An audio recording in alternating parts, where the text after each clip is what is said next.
Selamat sore, apakah sudah hadir semua?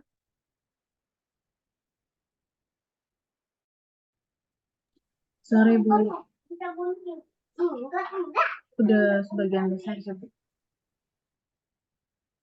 Kalau memang sudah hadir semua, silakan untuk dimulai presentasi TTGO, kemudian dilanjutkan dengan analgetik. Silakan.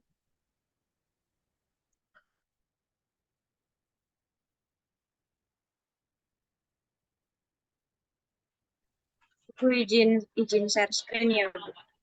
Ya, silakan.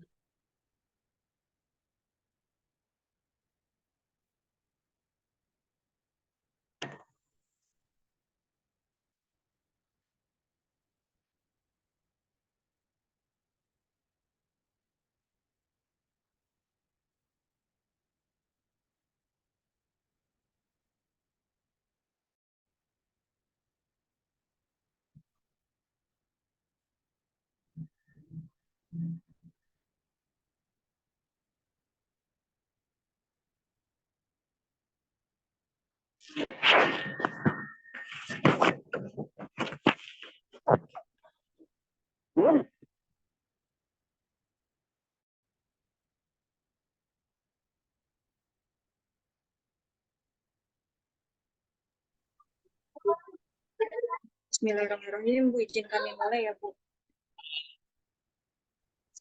Ya, silakan. Assalamualaikum warahmatullahi wabarakatuh. Selamat sore. Kami dari kelompok 1 akan menyampaikan mengenai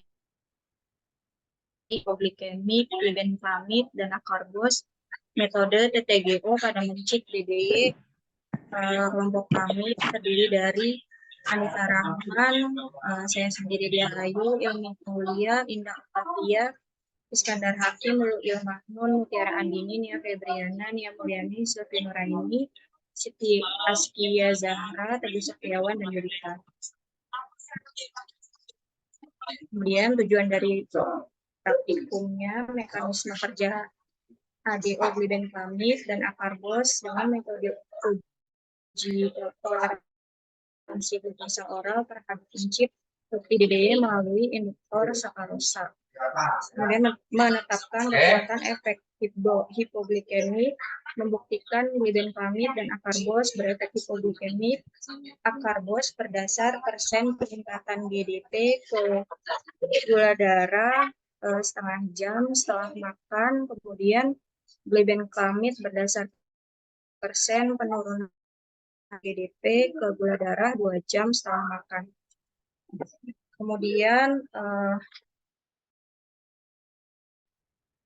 definisi dari DM yaitu penyakit kronis yang disebabkan ketidakmampuan tubuh memproduksi hormon insulin atau karena penggunaan yang tidak efektif dari insulin. Hal ini ditandai dengan tingginya kadar glukosa dalam darah. Kemudian penyakit ini membutuhkan perhatian dan perawatan medis dalam waktu yang lama, baik untuk mencegah komplikasi maupun perawatan sakit. Kemudian klasifikasi klinis diabetes mellitus, menurut klasifikasi klinisnya, DM dibedakan menjadi DM tipe 1 adalah insufisiensi absolut insulin, kemudian DM tipe 2 adalah resistensi insulin yang dapat disertai efek sekresi insulin dengan derajat bervariasi, kemudian diabetes kehamilan yang muncul pada saat hamil, kemudian gangguan toleransi glukosa, kadar glukosa antara normal dan diabetes dapat menjadi diabetes atau menjadi normal atau tetap tidak berubah.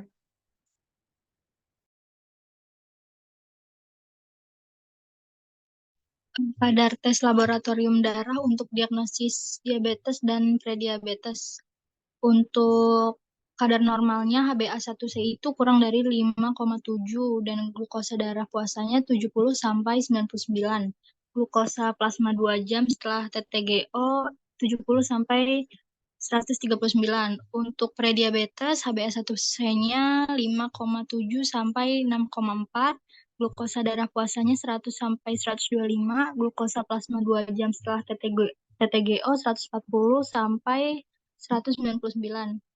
diabetes itu HbA1c-nya lebih dari 6,5, glukosa darah puasanya lebih dari 126, glukosa plasma 2 jam setelah TTGO lebih dari 200. Cara pelaksanaan TTGO menurut WHO 1994 yang pertama, 3 hari sebelum pemeriksaan, pasien tetap makan dengan karbohidrat yang cukup dan melakukan kegiatan jasmani seperti kebiasaan sehari-hari. Yang kedua, berpuasa paling sedikit 8 jam mulai malam hari sebelum pemeriksaan.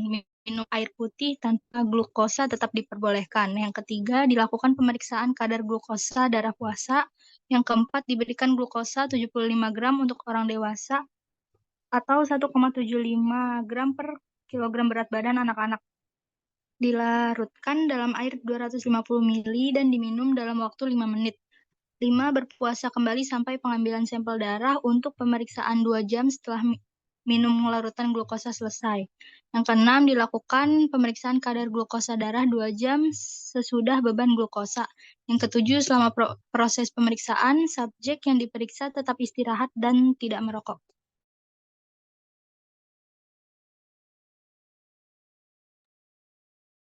Pengendalian glukosa darah yang baik telah terbukti menurunkan resiko komplikasi pada penyandang DM tipe 1 maupun DM tipe 2. Untuk pencapaian kendali glukosa darah yang baik diperlukan penata laksanaan meliputi edukasi, terapi gizi medik, aktivitas fisik, pemberian obat-obatan, dan pemantauan glukosa darah. Tingkat kendali glukosa darah dapat dinilai melalui proporsi kadar hemoglobin A1C yang mengalami glikosilasi atau biasa disebut HbA1c dengan kadar HbA1c lebih dari 7%. Selain itu, peningkatan kadar glukosa darah puasa atau GDP dan glukosa darah postprandial atau GDPP juga berhubungan secara langsung dengan peningkatan risiko komplikasi.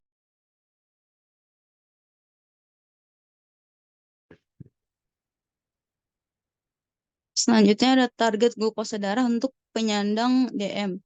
Ini ada parameter dan targetnya.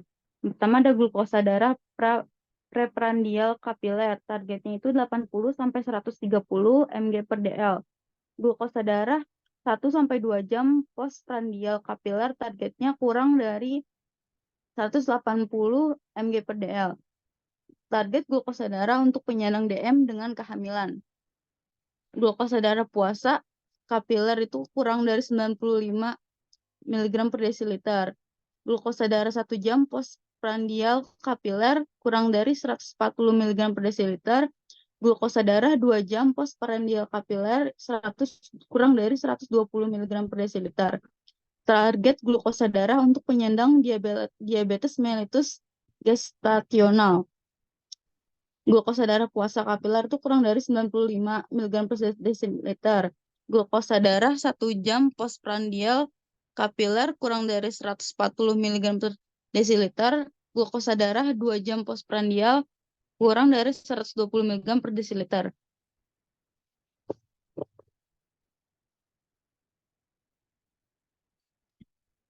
Kadar glukosa darah pada mencit.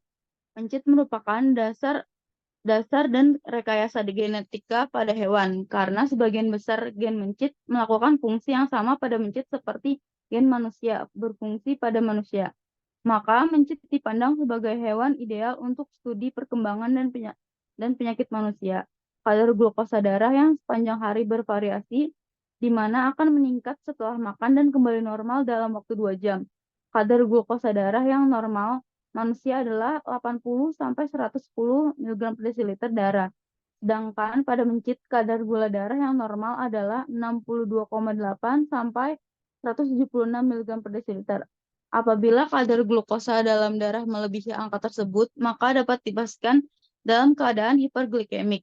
Kondisi hiperglikemik ini akan berkembang menjadi diabetes mellitus.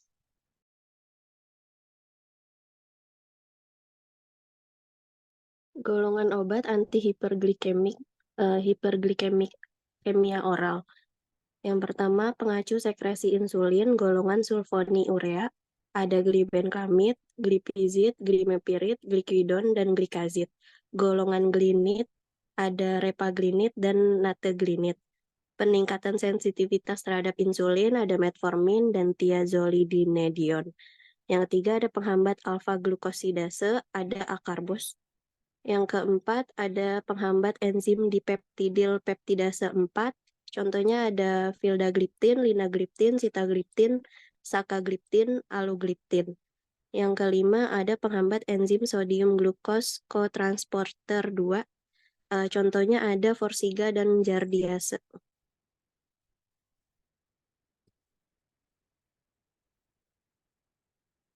Glibenclamid, mekanisme kerjanya merupakan antidiabetik oral golongan sulfonilurea yang praktis tidak larut dalam air. Obat ini hanya efektif bagi penderita tipe 2 yang tidak begitu berat, yang sel-sel betanya masih bekerja cukup baik. Pola kerjanya adalah dengan single dose pagi hari, mampu menstimulir sekresi insulin pada setiap pemasukan glukosa sewaktu makan selama 24 jam tercapai regulasi gula darah optimal yang mirip pola normal.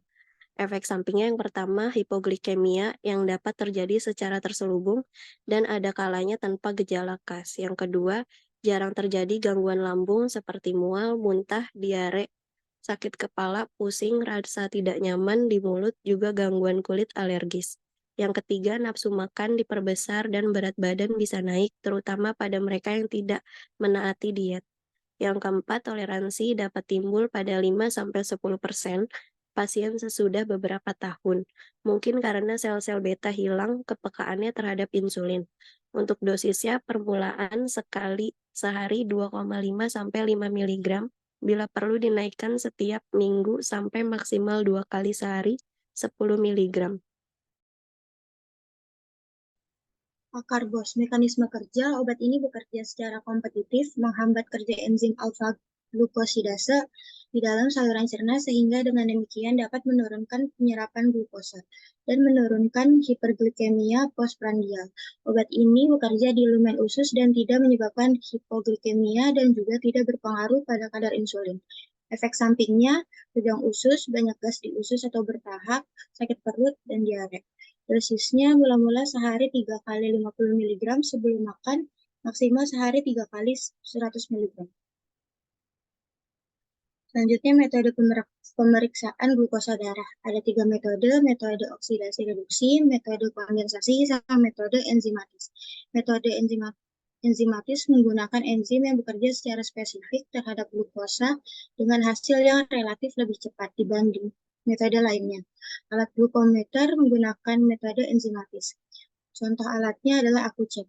Hanya dibutuhkan sejumlah kecil sampel darah 1-2 mikroliter diaplikasikan pada strip yang sekali pakai. Dalam beberapa detik layar pada glukometer menampilkan hasil pengukuran. Prinsip kerjanya, strip mengandung enzim yang secara spesifik bereaksi pada glukosa. Enzim tersebut menyampaikan elektron ke elektroda untuk pengukuran secara elektrokimia atau ke molekul indikator perubahan warna atau fotometri. Alat AkuCek mengukur kadar glukosa darah 10-600 mg per desiliter apabila di bawah 10 mg per desiliter. Hasilnya disebut LO atau low. Sedangkan di atas 600 mg per desiliter maka hasilnya disebut HI atau high.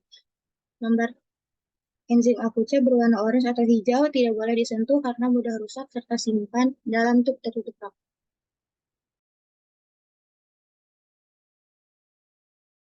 Selanjutnya prosedur kerja. Yang pertama di sini mencit dikuasakan selama 10-12 jam. Lalu mencit diberi nomor tiap mencitnya lalu ditimbang. Kemudian diukur glukosa darah yang pertama dari ekor mencit dan ukur dengan menggunakan alat AkuCek meter. Itu disebut dengan glukosa darah puasa atau GDP. Lalu langsung diberikan perlakuan glibenclamid 5, 10, akarbose 50, dan 100, kemudian normal dengan GOM 2%. Kemudian dilanjutkan dengan pemberian larutan sakarosa atau gula pasir 20% dengan dosis 4 gram per kilogram berat badan pada akarbose 50 dan 100 ml. Lalu di sini ditunggu setengah jam, diukur dengan glukosa darah yang kedua, yaitu gula darah perlakuan pada glibenclamid 5 ml, 10, dan normal. Kemudian diberi larutan gula pasir atau sakarosa tadi pada akar busa 50 dan 100 ml, lalu diukur gula darah setengah jam setelah makannya. Nah, setengah jam lagi di sini mencit diukur lagi gula darah dengan glibenclamid 5 ml, 10 ml, dan normal yang ketiga. Itu disebut setengah jam setelah makan juga. Kemudian mengukur glukosa darah yang 2 jam setelah makan. Itu akar dosa 50 dan 100. Yang ketiga, lalu ada glibenclamid dan 50% N yang keempat. Kemudian dirata-ratakan setiap perlakuan dan dibuat grafik kadar glukosa darah versus waktu untuk setiap perlakuannya. Selanjutnya ada alat dan bahan. Di sini alatnya terdiri dari timbangan mencit, sonde oral mencit, pada pengamatan perlakuan, retainer pemegang ekor, gunting, aku cek meter, dan alat gelas. Sedangkan bahannya di sini terdiri dari larutan sakarosa 40%, tablet glibenclamid 5 mg, akar dosa 50 mg, gum 2%, mencit putih jantan 25-30 gram, etanol dan kapas, lalu yang terakhir strip aku cek.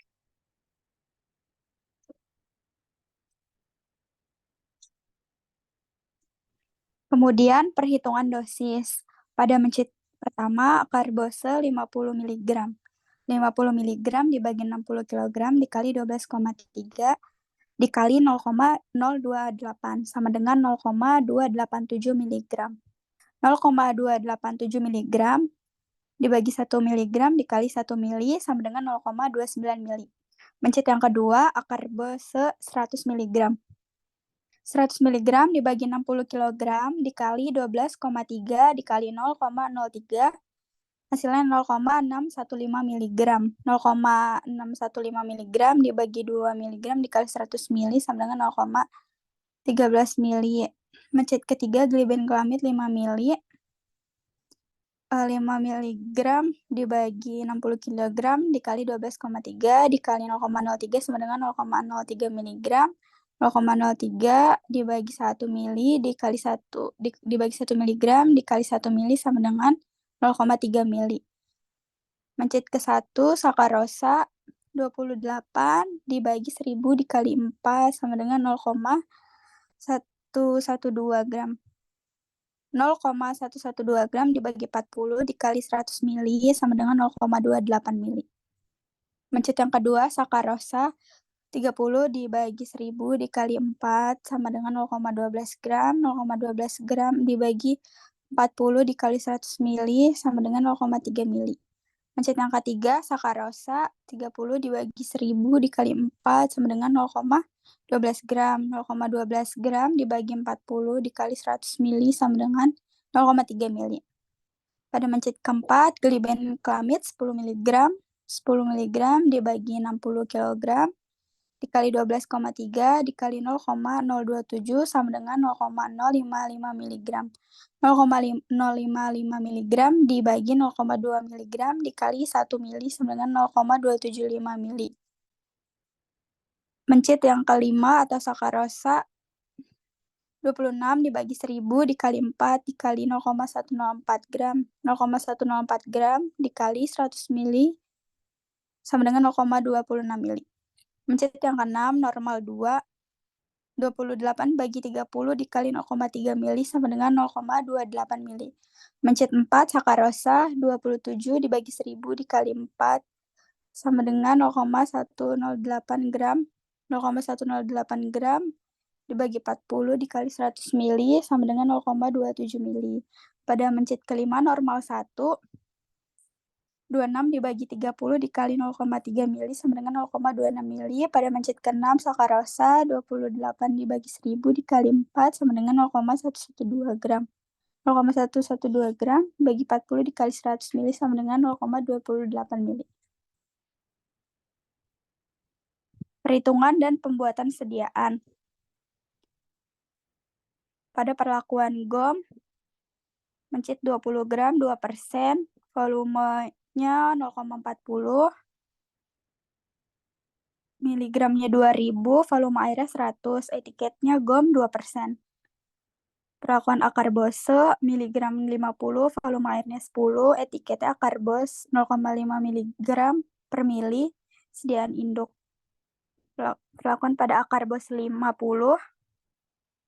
pada manusia 60 kg-nya 50, mencit 20 gramnya 0,206, volumenya 0,41, miligramnya 5, volume airnya 10, etiket akarbose 0,5 mg per mili.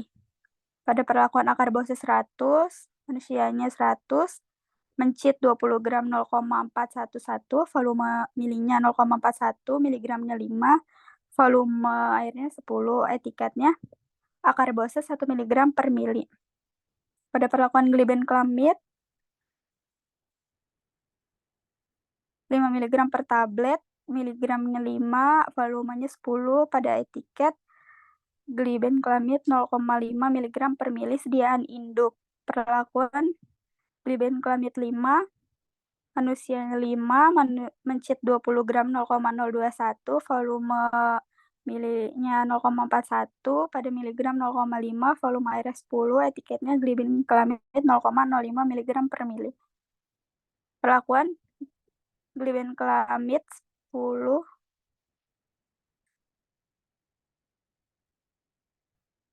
manusianya 10, mencit 20 gram 0,041, volumenya 0,41, miligramnya 1, volume air 10, etiket gliben 0,1 mg per mili.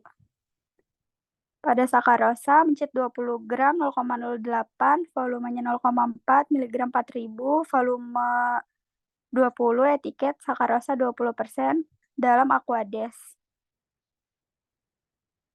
Perlakuan 4 gram per kilogram berat badan. Strip tiap meja 4 strip dikali 6 ekor dikali 1,25 sama dengan 30 strip.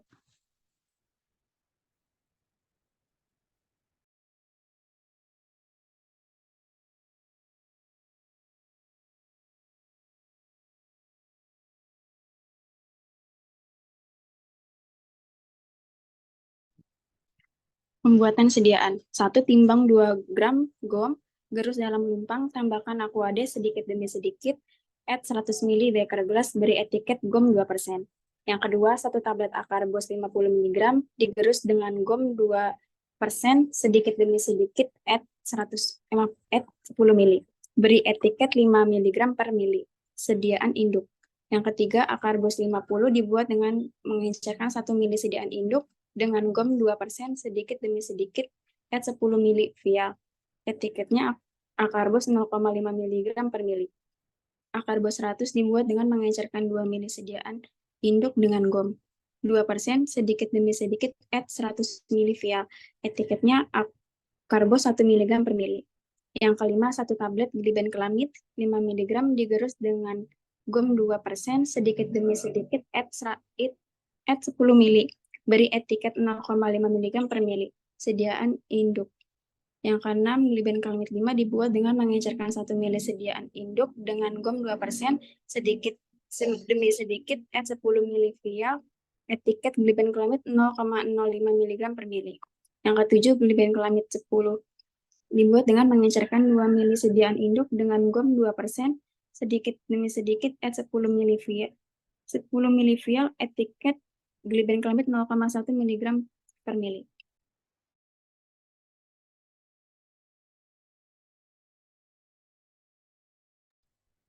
Definisi operasional dan cara analisa. Definisi operasional, zat uji glibenclamid dosis 5 mg dan 10 mg, serta akarbos dosis 50 mg dan 100 mg. Induktornya sakarosa dosis 4 gram per kilogram berat badan. Hewan cobanya mencit, jantan, alat ukur gula darah aku cek, puncak gula darah postprandialnya, padat, mencit berdasarkan percobaan setengah jam setelah makan. Glukosa darah puasa, kadar gula darah setelah puasa semalam lebih dari 10 jam. Normal GDP kurang 110 mg per dl. 1 jam setelah makan 180 mg per dl. 2 jam setelah makan 140 mg per dl. Gangguan GDP lebih 110 sampai 126 mg per dl.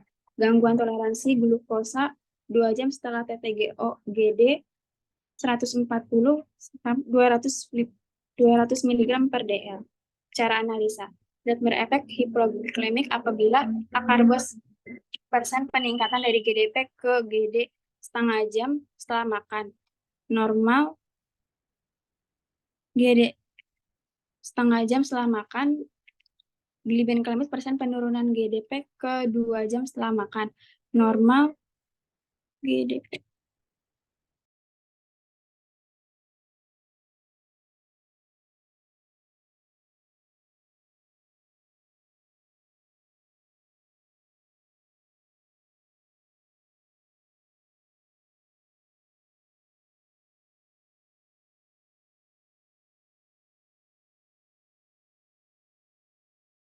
Selanjutnya ini hasil data dari percobaan yang kami lakukan kemarin. Didapatkan hasil dari 2 kelompok. Lalu kemudian harus dihitung dulu. Bisa next, Di.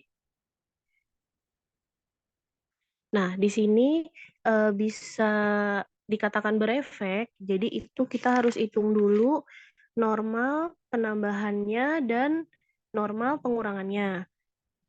Kalau untuk penambahannya itu rumusnya B dikurang A dibagi A dikali 100%.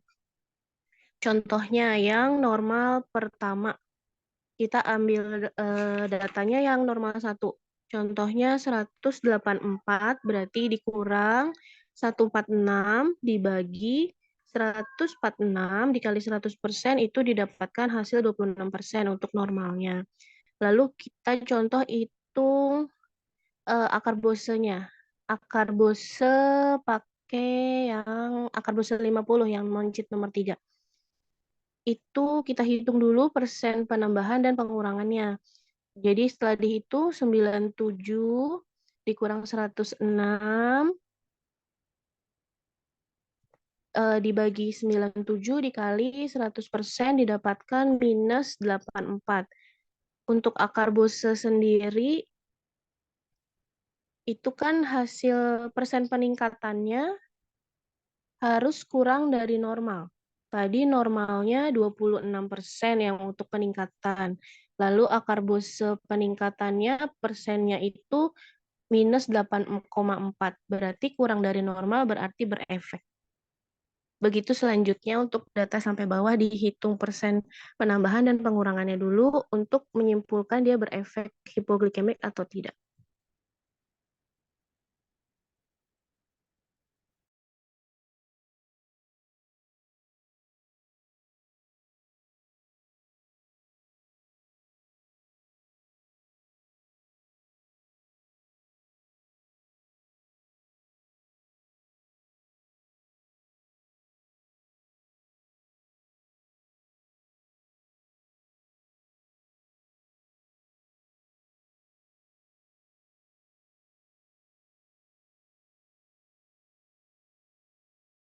Nah, ini hasil datanya.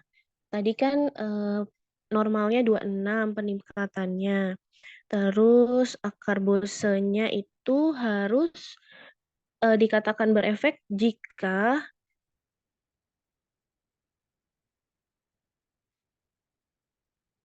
hasilnya itu kurang dari normal peningkatannya.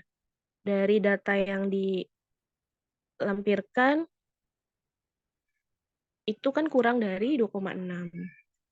Kurang dari 26%, berarti berefek untuk yang akar bose.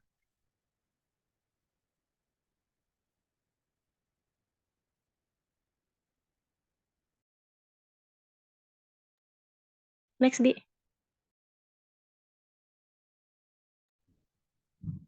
Pembahasan pada percobaan ini menggunakan hewan coba mencit yang dibagi menjadi 4 kelompok.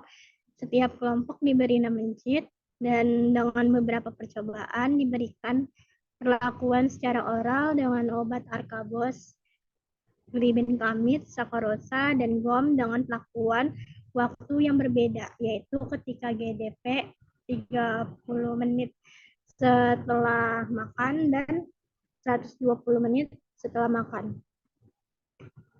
Diabetes mellitus adalah suatu sindroma klinik yang ditandai oleh poliuria atau banyak berkemih, polidipsia atau banyak minum, dan polifagia atau banyak makan.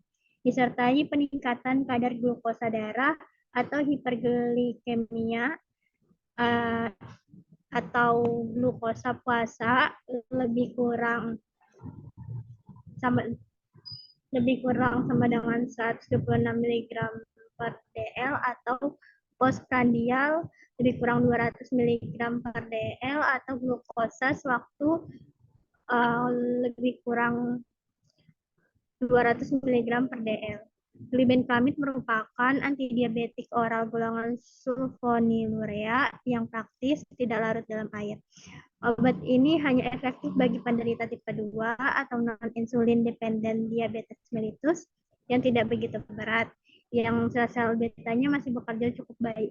Pola kerjanya adalah dengan single dose, pagi hari mampu menstimulir sekresi insulin pada setiap masukan glukosa atau sewaktu makan selama 24 jam tercapai regulasi gula darah optimal yang mirip pola normal. Acarbose bekerja secara kompetitif menghambat kerja enzim alfa glukosidase di dalam saluran cerna, sehingga dengan demikian dapat menurunkan penyerapan glukosa dan menurunkan hiperglikemia postprandial. Obat ini bekerja di lumen usus dan tidak menyebabkan hipoglikemia dan juga tidak berpengaruh pada kadar insulin. Percobaan ini menggunakan alat glukometer dengan alasan bahwa alat glukometer merupakan alat yang otomatis memudahkan dalam memperoleh hasil glukosa darah. Pemeriksaan dengan menggunakan alat ini memerlukan waktu yang relatif singkat, akurat, waktu tesnya minimal 30 detik.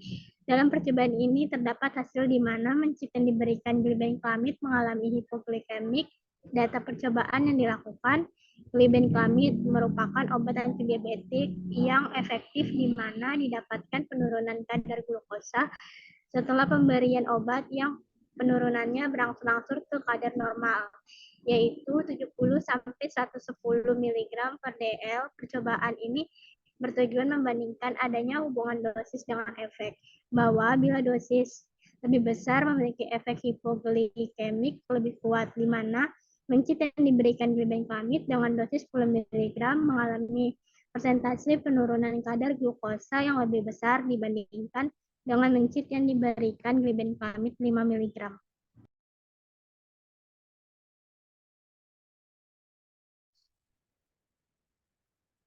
Jadi kesimpulannya, mencit nomor 1 dengan pemberian acarbose 50 mg memberikan efek hipoglikemik, yaitu 113 mg per dl atau 120 derajat setelah makan atau 106 mg per dl GDP. Yang kedua, mencit nomor 3 dengan pemberian glibenclamid 5 mg memberikan efek glikemik, yaitu 79 mg per dl atau 120% setelah makan,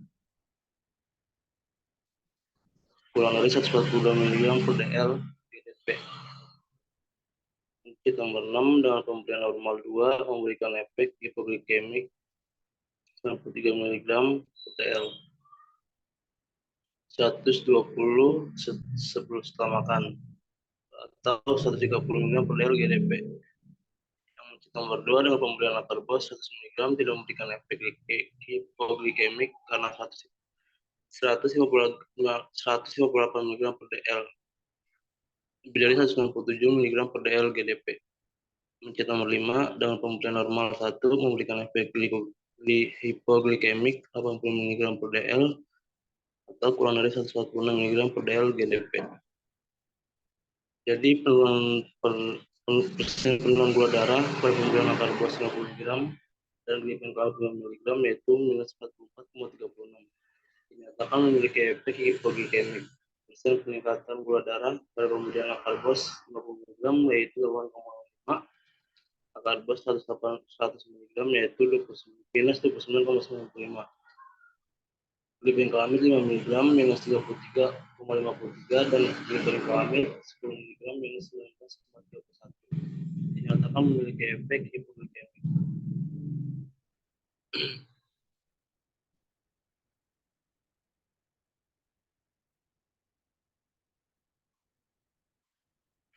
Selanjutnya mencit nomor 7 dan 8 dengan pemberian normal 1 dan normal 2 memberikan efek hipoglikemik normal 1 yaitu 109 mg per dl. Kurang dari 117 mg per dl GDP normal 2-nya 98 mg per dl atau kurang dari 132 mg per dl GDP. Mencit nomor 9 dan 10 dengan pemberian akarbos 50 mg dan akarbos 100 mg memberikan efek hipoglikemik. Akarbos 50 mg yaitu 66 mg per dl atau kurang dari 76 mg per dl GDP. Akarbos 100 mg yaitu 117 mg per dl kurang dari 131 mg per dl GDP. Mencit nomor 11 dan 12 dengan pemberian glibenclamid 5 mg dan glibenclamid 10 mg memberikan efek hipoglikemik. Glibenclamid 5 mg yaitu 99 mg per dl atau kurang dari 110 mg per dl GDP.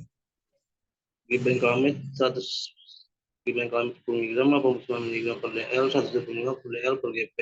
Penurunan persen gula darahnya pada pemberian akarbos 100 mg yaitu 17 dan glibenclamid 10 mg dinyatakan memiliki efek hipoglikemik. Persen penaikan gula darah pada pemberian akarbos 2 mg yaitu minus 14,47, akarbos 100 mg 2,29, glibenclamid 5 mg minus 29,09, glibenclamid 10 mg minus 7,5. Dinyatakan memiliki efek hipoglikemik.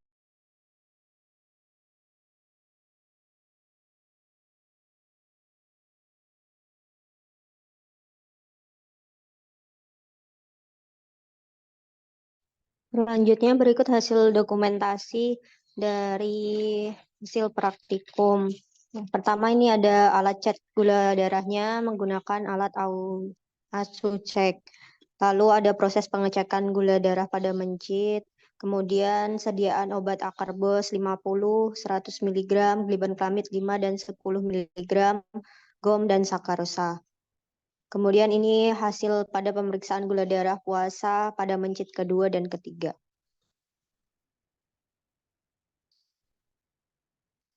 Berikutnya ada hasil gula darah puasa mencit ke-4, 5, dan 6. Lalu ada hasil gula darah mencit setelah 30 menit makan pada mencit ke-1 dan 2. Selanjutnya ada hasil gula darah setelah 30 menit makan mencit ke-3 dan 4.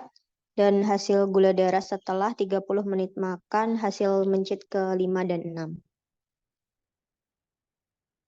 Sekian presentasi dari kami. Terima kasih. Bila ada yang mau ditanyakan, silakan. Ya, baik, silakan kelompok energetik untuk bertanya.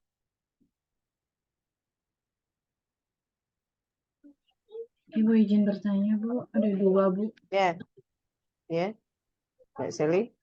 Yang pertama itu, mengapa karbose itu diukur pada persen peningkatan GDP ke gula darah setengah jam sesudah makan lebih kecil dari normal, sedangkan glibenclamid diukur pada persen penurunan GDP ke gula darah 2 jam sesudah makan lebih besar dari normal untuk dikatakan berefek hipoglikemik. Itu yang pertama.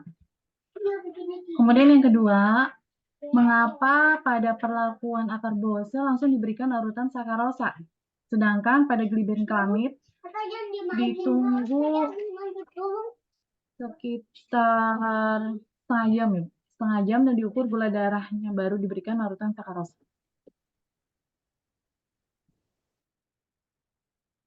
Ada lagi? Ada lagi untuk pertanyaan TTGO?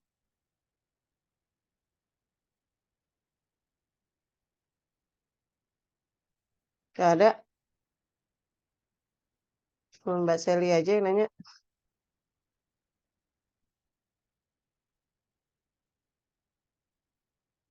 Gak ada nih.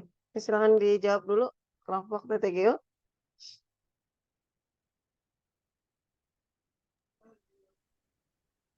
Izin menjawab, Bu. Ya, silakan Kalau Yulita. untuk akar bose sendiri, memang dari mekanisme kerjanya dia itu kan memang diberikan bersamaan dengan suapan pertama saat makan. Makanya kenapa diberikan sakarosa dahulu sebelum pemberian akar bose. Nah, kenapa juga diukur kalau akar bose itu diukurnya persen peningkatannya dari normal, ya karena mekanisme kerjanya tadi, kalau menurut saya ya Bu, karena kan dia di cara kerjanya itu, jadi kita makan dulu suapan pertama, baru kita minum akar bose. Jadi dia tuh nanti berfungsi untuk memperlambat penyerapan gula di dalam usus, sehingga gula nggak naik lagi gitu. Jadi pertanyaannya Mbak Seli ini kan sebenarnya yang pertama sama kedua tuh sama ya. Kenapa yang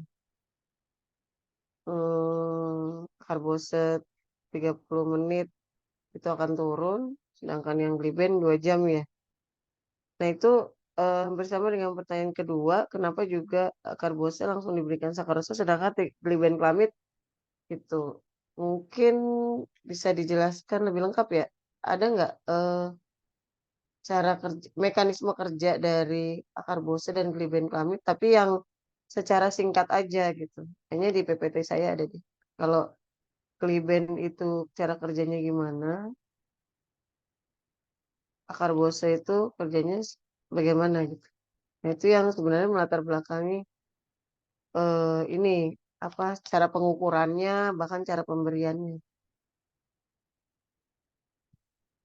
Jadi udah hampir sudah dijawab juga oleh Yulita tapi belum lengkap ya, baru karbose ya. Gliben Ibu izin klamitnya belum. menjawab. Ya, silakan Untuk Mutiara. gliben klamid itu kan mekanisme kerjanya merangsang sekresi insulin, maka diharapkan dia ada penurunan gula darah gitu, Bu. Kalau akar bos menghambat absorpsi sakarosa, menghambat absorpsi glukosa, yaitu sakarosa menjadi glukosanya dihambat. Jadi dia persen peningkatan glukosanya lebih kecil dari N, dari normal, Bu. Kalau kaitannya dengan akar bose diberikan langsung sakarosanya dan gliben klamid itu tadi dikaitkan sama kamu yang bilang gimana Mutiara? Tadi kamu bilang akar bose itu kerjanya apa? Menghambat konversi sakarosa menjadi glukosa, Bu. Jadi Menghambat konversi ya. sakarosa menjadi glukosa. Jadi absorpsi glukosanya dihambat dengan akar bos itu, Bu. Ya, jadi kalau akar bose itu diberikan langsung karena dia kerjanya di akar bose bekerja secara langsung gitu kan. Jadi dia sakarosa diberikan kapanpun itu kerjanya dia langsung menghambat kerja dari si sakarosa, makanya tidak masalah dia diberikan sebelum atau sudah atau bersamaan sekalipun gitu untuk akar bose karena kerjanya dia memang menghambat konversi dari sakarosa menjadi glukosa gitu. Makanya lebih baik diberikan secara langsung saja untuk terlihat jelas cara kerjanya. Karena kan dia jadi sakarosa kita makan, kemudian diberikan kita makan, kemudian makanan yang kita makan itu kan akan diolah gitu ya, akan kemudian dikonversikan. Kalau kita minum es teh manis itu nanti dari sakarosa dirubah menjadi glukosa. Nah, kerja dari si akar bose itu langsung. Makanya boleh diberikan sakarosanya bersamaan dengan akar bose. Tapi kalau gliben gimana? Kenapa harus 30 menit dulu?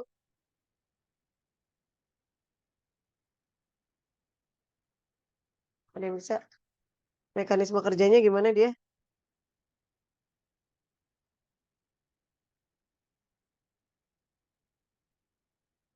Ada yang tahu? Jadi kata siapa tadi? Dia kan merangsang apa? Sekresi insulin. Sekresi insulin ya, Bu. Iya. Jadi kaitannya dengan diberikan obat dulu baru kemudian diberi makan gimana?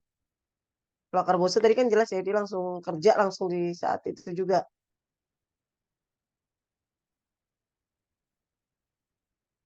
Ada yang bisa jawab?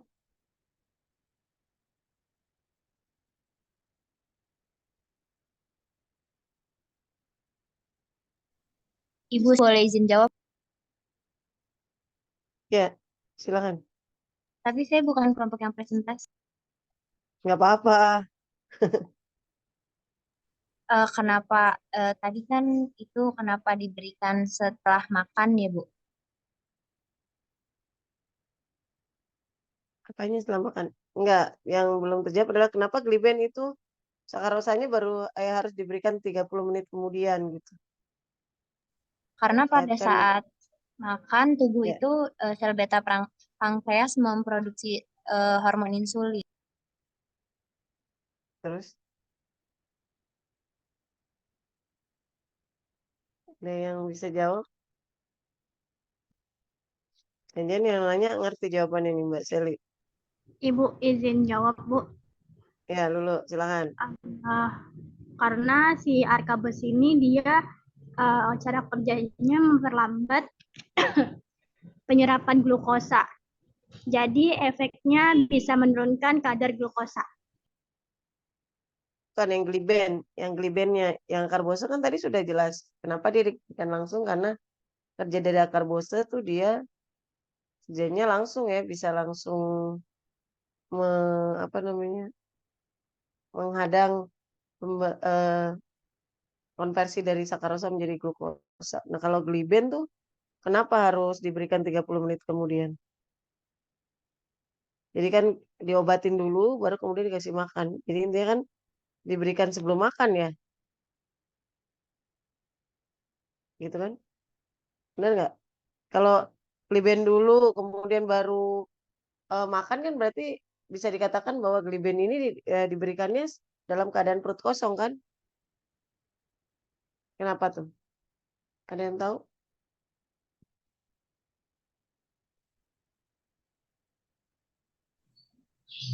Ibu, kalau misalnya kondisi hiperglikemiknya itu dapat mengurangi penyerapan obat golongan ini kayak misalnya minum obat gliben.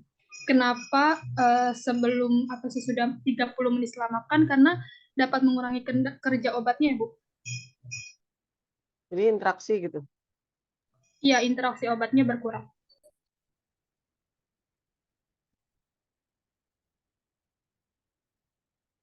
Interaksi dengan makanan.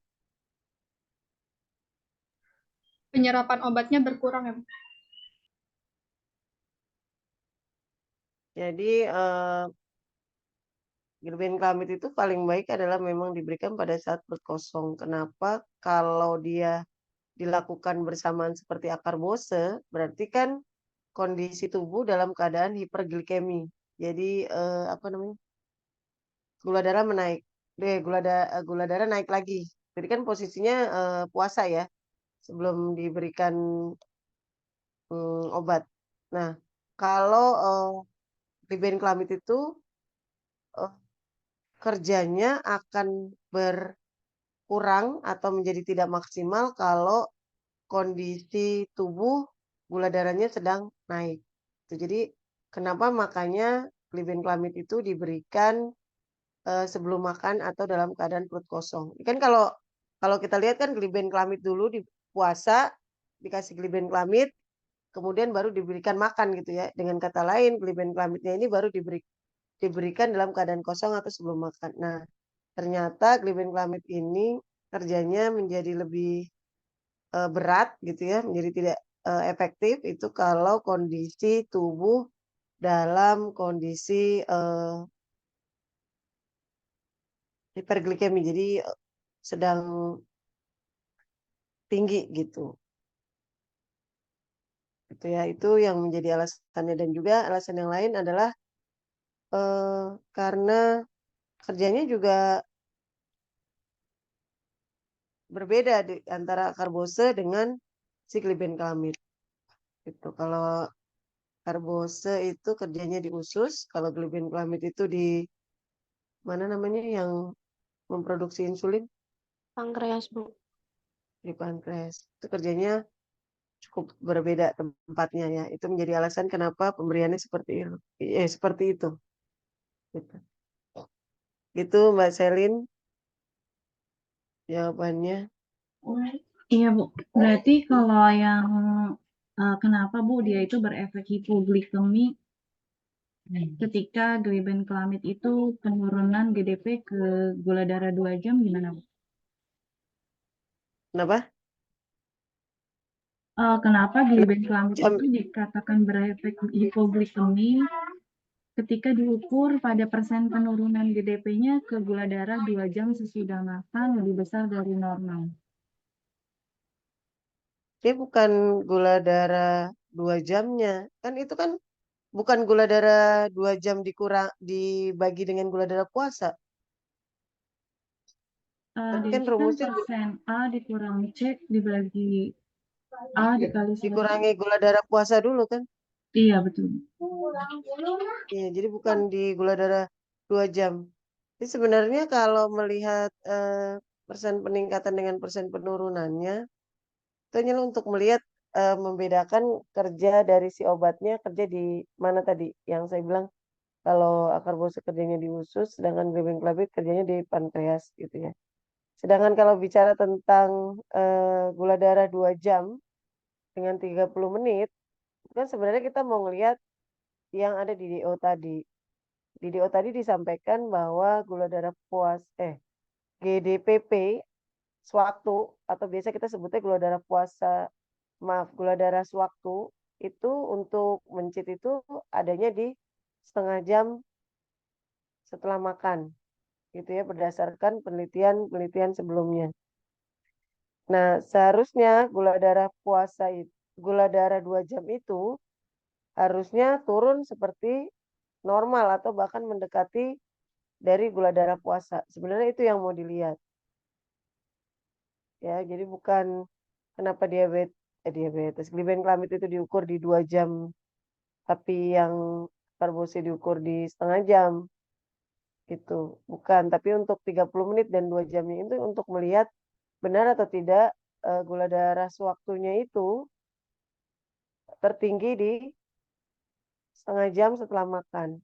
Dan harusnya dilihat di 2 jam setelah makan itu gula darah akan turun seperti normal atau bahkan mendekati puasa. Nah, kalau ternyata datanya yang didapatkan dari kelas kalian itu 2 jamnya masih tinggi, berarti benar mencitnya itu mengalami gangguan pada toleransi glukosa. Begitu. Iya, Bu, makasih. Oke. Ada lagi? Kalau nggak ada, saya mau lihat di ini tadi cara prosedur kerja ya. Kenapa kalian tulisnya normalnya dikerjakan seperti gliben? Padahal pada saat pengerjaan normal itu dikerjakan seperti akarbose. Gitu ya. Tadi di prosedur kerjanya kalian tulis normal itu dikerjakan seperti gliben. Padahal bukan begitu. Kemudian di datanya itu normalnya ada 2, bahkan ada 4 ternyata. Nah, saya pernah bilang data yang sama itu harusnya di rata-rata. Jadi kalau ada karbose 100, 2 ya nilainya yang keluar di tabel itu adalah yang rata-rata. Bukan glibennya punya kelompok 5 kelompok 1, gliben 5 kelompok 2. Gitu. Jadi nanti hanya keluar 1 saja. Ini kan keluarnya beberapa nilai, beberapa ini nih. Ya, jadi makanya diagram batangnya banyak benar gitu. Harusnya normal 1, normal 2, normal 1, nomor 2. Jadi ada 4 itu dijumlahkan kemudian dibagi 4. Akarbose 50 dijumlahkan dibagi menjadi 2, akarbose 100 dijumlahkan bagi 2. Gliben 5, gliben 10 juga seperti itu. Betul ya. Kemudian tadi di pembahasan disampaikan 4 kelompok. Setahu saya ini hanya ada 2 kelompok. Yang benar yang mana? Itu. Nah, dari data harusnya bisa disampaikan tadi ya, karena datanya belum di rata-rata ya. Jadi berefek atau tidak berefeknya harus dihitung ulang gitu. Nah, harusnya berefek atau tidak berefeknya dilihat dari tadi juga persen peningkatan dan persen penurunan. Karena tadi belum di rata-rata, takutnya Gliben 5 punya kelompok 1 berefek, Gliben 5 kelompok 2 tidak berefek. Nah, itu kan bukan hasil namanya gitu. Jadi harusnya ini datanya di rata-rata terlebih dahulu. Kemudian di pembahasan lebih banyak teori yang disampaikan. Saya pernah sampaikan bahwa di pembahasan itu membahas tabel yang kalian dapatkan, data yang kalian dapatkan. Ada apa, bagaimana gitu. Kenapa kok bisa berefek? Kenapa misalnya peningkatan dosis ternyata efeknya menjadi lebih buruk. Atau sebaliknya, ada peningkatan dosis, efeknya menjadi positif. Nah, itu harusnya itu yang dibahas, bukan lagi menceritakan mekanisme kerja dari setiap obat. Kalaupun mau dibahas mekanisme kerja setiap obatnya, itu menjadi pembahasan tadi misalnya. Kenapa sih Gliben harus 30 menit diberikannya? Kenapa kok akarbose langsung aja sakarosanya. Nah, itu boleh dibahas dengan bantuan teori yang ada atau pustaka yang ada. Itu ya. Kayak minggu lalu udah bikinnya udah lumayan bagus, tapi kok sekarang pembahasannya begini lagi. Kemudian kesimpulan, kalau saya baca, ya karena tadi banyak banget ya, harusnya di rata-rata saja, jadi keluar Gliben 5, Gliben 10, akarbose 50, akarbose 100 gitu. Kalau dari kata-kata yang kalian tulis di kesimpulan, seakan-akan bukan perlakuan yang berefek hipoglikemik. Jadi kan harusnya kan kesimpulannya bunyinya akarbose 50 berefek hipoglikemik. Tapi di sini dari kata-katanya seakan-akan mencitnya yang berefek hipoglikemik. Jadi hati-hati dalam merangkai kata ya. Jadi kalau tadi yang saya baca kesimpulannya, mencit nomor ini berefek diberikan obat akarbose berefek hipoglikemik. Jadi seakan-akan mencitnya yang ini. Makanya seharusnya kita kalau di kesimpulan dan di pembahasan tidak lagi bicara soal mencit, tapi bicara soal perlakuan. Makanya nanti yang dibahas berefek atau tidak berefek adalah perlakuan. Kalau mencit dikasih Gliben 5 itu berefek atau tidak berefek tanpa menyebutkan dia mencit 1, 2, 3, 4, dan 5. Begitu sih ya. Oke. Kalau tidak ada, silakan dilanjutkan untuk presentasi analgetik.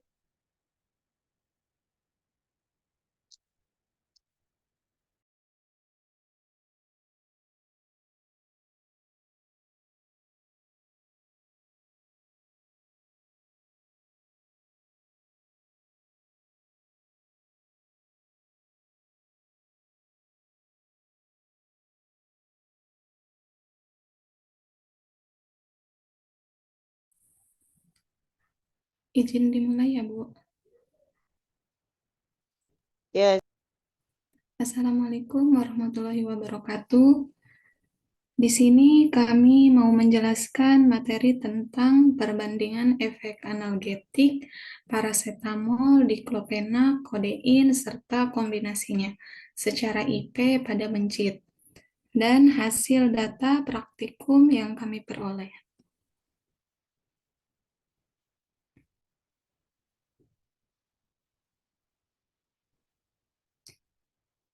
Yang disusun oleh Ananda Sela, Ayodia, Ajahra, Fahmi, Mala, Muhammad Romli, Kaseli, Septi Berta, Septia Wapa, saya sendiri, Siti Nurmaya, dan Trapelina.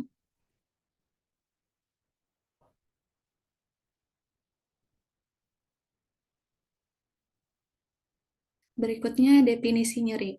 Nyeri merupakan suatu sensasi yang tidak menyenangkan dan bisa dirasakan sebagai rasa sakit. Nyeri dapat timbul di bagian tubuh manapun sebagai respon terhadap stimulus yang berbahaya bagi tubuh, seperti suhu yang terlalu panas atau terlalu dingin, tertusuk benda tajam, patah tulang, dan lain-lain. Rasa nyeri timbul apabila terjadi kerusakan jaringan akibat luka, terbentur, terbakar, dan lain sebagainya. Hal ini akan menyebabkan individu bereaksi dengan cara memindahkan posisi tubuhnya.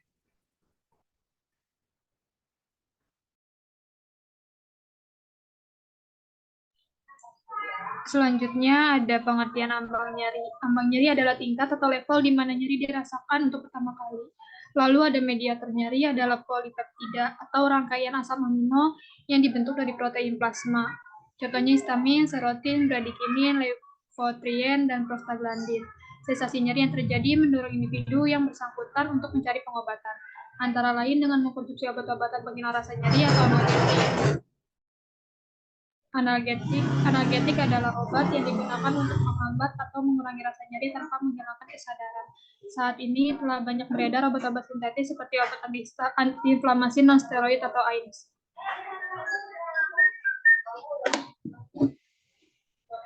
Berdasarkan aksinya, obat-obat analgetik dibagi menjadi dua golongan. Yang pertama, analgetik non-opioid atau perifer atau non-opioid analgesik, merintangi terbentuknya rangsangan pada reseptor nyeri perifer. Contohnya piroxicam, paracetamol, diklofenak. Yang kedua, ada analgetik sentral atau narkotik. Bekerja memblokir pusat nyeri di SSP dengan berikatan ke reseptor opiatum atau contoh obatnya morfin, kodein, dan fentanyl. Analgetik sentral non-narkotik, contoh obatnya tramadol.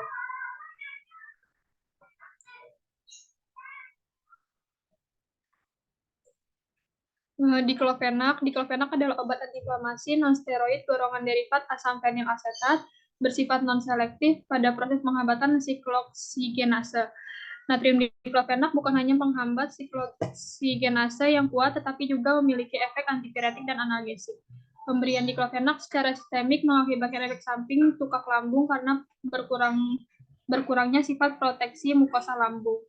Farmakokinetik dari diklofenak yaitu absorpsi baik oral. Obat selanjutnya akan mengikuti siklus enterohepatik berakhir di urin dan feses. Dosis oral 75-150 mg per hari dalam dosis 2-3 dosis. Sebaiknya diminum setelah makan. Injeksi intramuskular ke dalam otot panggul untuk nyeri pasca bedah dan kambuhan akutnya. 70 mg sekali sehari atau pada kasus berat 2 kali sehari. Untuk pemakaian maksimum 2 hari. Lalu pada dosis mencit yaitu 8 mg per kilogram berat badan per hari, menurut The Laboratorium Moss.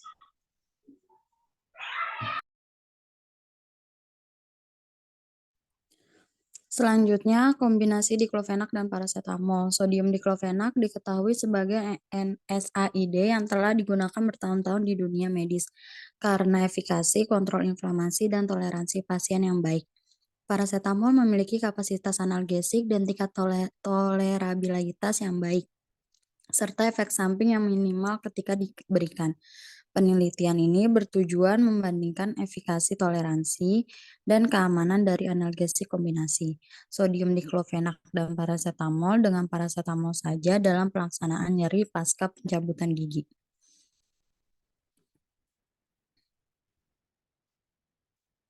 Acetaminophen. Acetaminophen adalah jenis obat yang masuk ke dalam golongan obat antipiretik dan analgesik yang biasanya dipakai untuk membantu mengurangi rasa nyeri dan demam. Obat ini bekerja dengan cara menghambat senyawa prostaglandin yang berpusat di otak. Prostaglandin sendiri merupakan sebuah senyawa kimia yang memicu terjadinya reaksi peradangan pada tubuh. Untuk dosisnya 2-3 kali sehari 0,5-1 gram, maksimal 4 gram per hari. Untuk dosis mencit 300 mg per kilogram berat badan tiap 4 jam, menurut The Laboratorium Moss.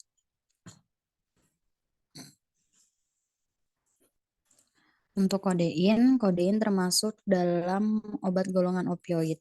Untuk meredakan nyeri, obat ini bekerja dengan cara memblokir sinyal rasa sakit di sistem syaraf pusat, yaitu otak dan saraf tulang belakang. Selain itu, obat ini juga dapat mengurangi kecemasan dan stres yang disebabkan oleh nyeri berat.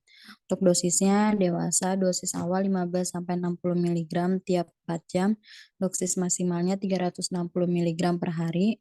Untuk anak usia di atas 12 tahun, 0,5 sampai 1 mg per kilogram berat badan diberikan tiap 6 jam, dosis maksimal 240 mg per hari, dan dosis maksimal per dosis 60 mg.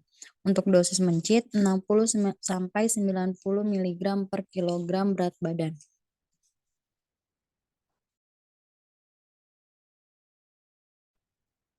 Selanjutnya ada metode uji yang digunakan, itu metode induksi cara kimia atau Sigman. Prinsip metode yakni obat dinilai kemampuannya dalam menekan atau menghilangkan rasa nyeri yang diinduksi secara kimia. Banyaknya senyawa menyebabkan respon segera yang bervariasi. Rasa nyeri pada mencit diperlihatkan dalam bentuk respon gerak geliat. Frekuensi gerakan ini dalam waktu tertentu menyatakan derajat nyeri yang dirasakan. Adanya jumlah geliat yang lebih sedikit hingga 50% dari jumlah geliat pada kelompok kontrol menunjukkan adanya aktivitas analgetika dalam obat uji. Selanjutnya ada gambaran dari penapisan farmakologi prinsip metode Sigman yang dikasih kodein, diklofenak dan kombinasinya. Lalu 30 menit kemudian dikasih asam asetat, dilihat rasa nyeri pada mencit diperlihatkan dalam bentuk respon gerakan geliat. Lalu frekuensi gerakan ini dalam waktu tertentu menyatakan derajat nyeri yang dirasakan. Selanjutnya.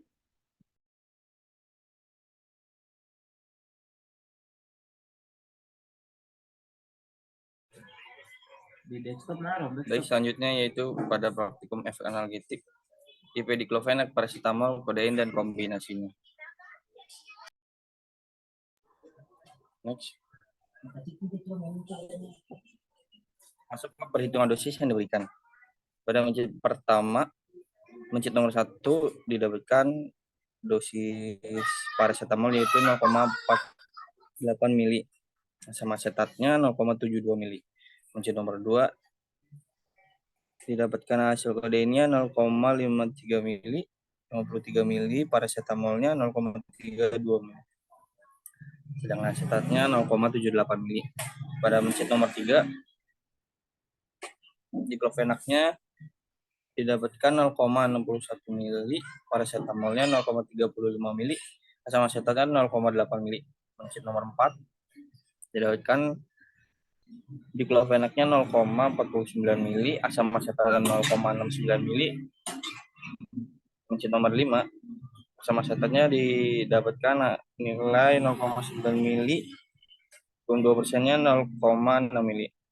Mencit nomor 6 asam asetatnya didapatkan 0,81 mili, 2%-nya 0,54 mili. Mencit nomor 7 paracetamolnya didapatkan 0,42 mili, asam asetatnya 0,42 mili, 0,63 mili. Mencit nomor 8 kodein 30-nya didapatkan 0,42 mili, paracetamol 0,25 mili, asam asetatnya 0,63 mili. Mencit nomor 9 diklofenaknya 0,48 mili, paracetamolnya 0,27 mili, asam asetatnya 0,67 mili. Mencit nomor 10 diklofenaknya didapatkan 0,56 mili, asam asetatnya 0,79 mili. Mencit nomor 11 asam asetatnya didapatkan 0,81 mili, 2%-nya 0,54 mili.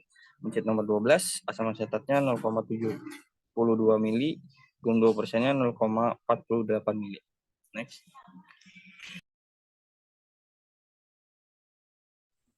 Tujuan praktikum yang pertama membuktikan bahwa PIP mencit diklofenak 8 mg per kilo, yang kedua paracetamol 500 mg per kilo, kemudian kombinasi PCT 500 dan diklofenak 8 mg, Kemudian kombinasi kodein 30 mg per kilo ditambah PCT 500 mempunyai efek analgetika. Yang kedua, menghitung persen efek analgetik. Yang ketiga, membandingkan efek analgetik tiap perlakuan. Yang keempat, membuktikan hubungan efek kombinasi obat dengan zat tunggal.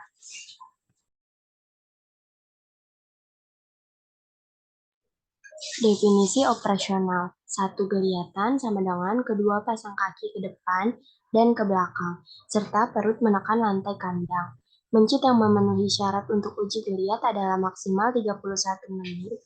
Mencit dapat menggeliat 1-2 geliatan. Induktor nyeri asam asetat 1% dengan dosis 225 mg per kilo berat badan. Penapisan farmakologi. Mencit yang memenuhi syarat untuk uji geliat adalah maksimal 31 menit mencit dapat menggeliat 1-2 geliatan.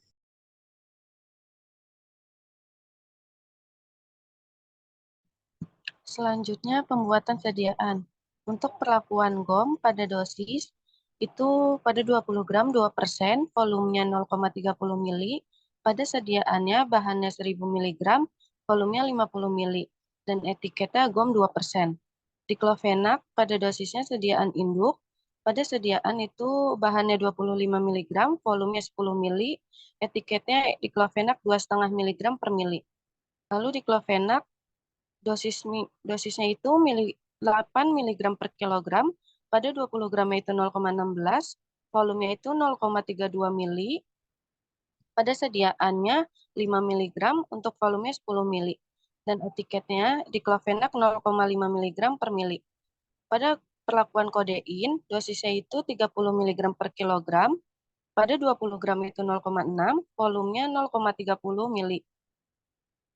Lalu pada sediaan bahannya itu 20 mg, volumenya 10 mili.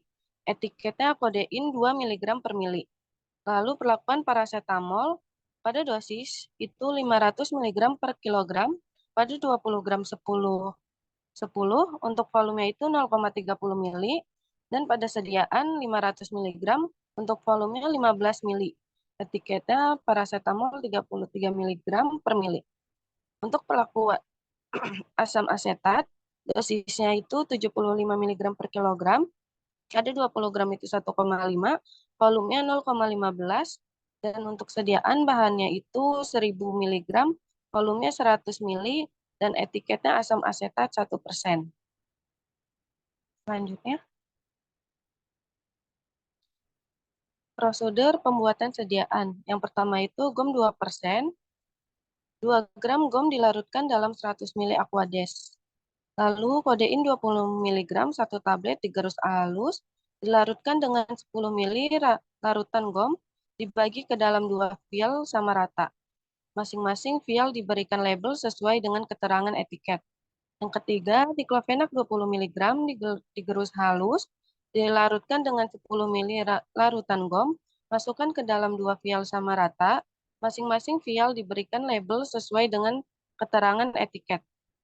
Lalu yang keempat, tablet paracetamol 500 mg digerus halus, dilarutkan dengan 15 mili larutan GOM, masukkan ke dalam 2 vial sama rata, masing-masing vial diberikan label sesuai dengan keterangan etiket. Lalu terakhir, asam asetat 1%, larutan sudah tersedia atau siap dipakai.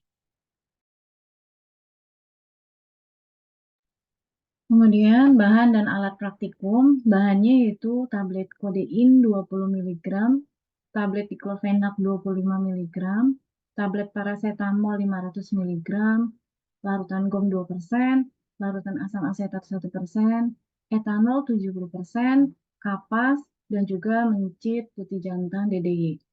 Alatnya yaitu timbangan mencit, yang kemudian alat suntik atau spuit 1 mili, bejana pengamatan mencit, dan alat pengukur waktu atau jam.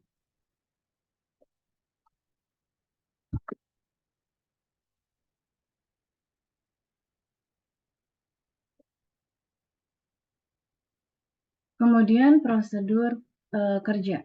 Yang pertama, mencit dipuasakan 16-18 jam. Tujuan dipuasakan untuk mengurangi variasi biologis. Kemudian yang kedua, tiap mencit diberi injeksi per IP, yaitu pada perlakuan normal GOM 2%, paracetamol 500 mg per kilogram, diclofenac 8 mg per kilogram, dan juga kombinasi kodein 30 PCT 300, dan juga kombinasi diclofenac 8 paracetamol 300 kepada mencit. Kemudian dikembalikan ke kandang bulat. Yang ketiga, 30 menit setelah disuntikan, lalu disuntikan juga larutan asam asetat 1% dengan dosis 225 mg per kilogram berat badan mencit sebagai induksi nyeri, lalu dimasukkan ke dalam bejana pengamatan. Catat jam mencit mulai menggeliat atau disebut dengan ambang nyeri, amati dan catat jumlah geliatan setiap 5 menit selama 30 menit. Pencatatan dimulai 10 menit setelah pemberian injeksi nyeri.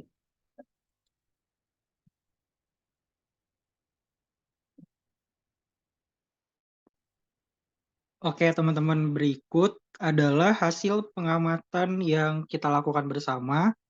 Pada mencit nomor 1 dan 7 dilakukan perlakuan paracetamol, kemudian berefek analgetik sebesar 28,41%.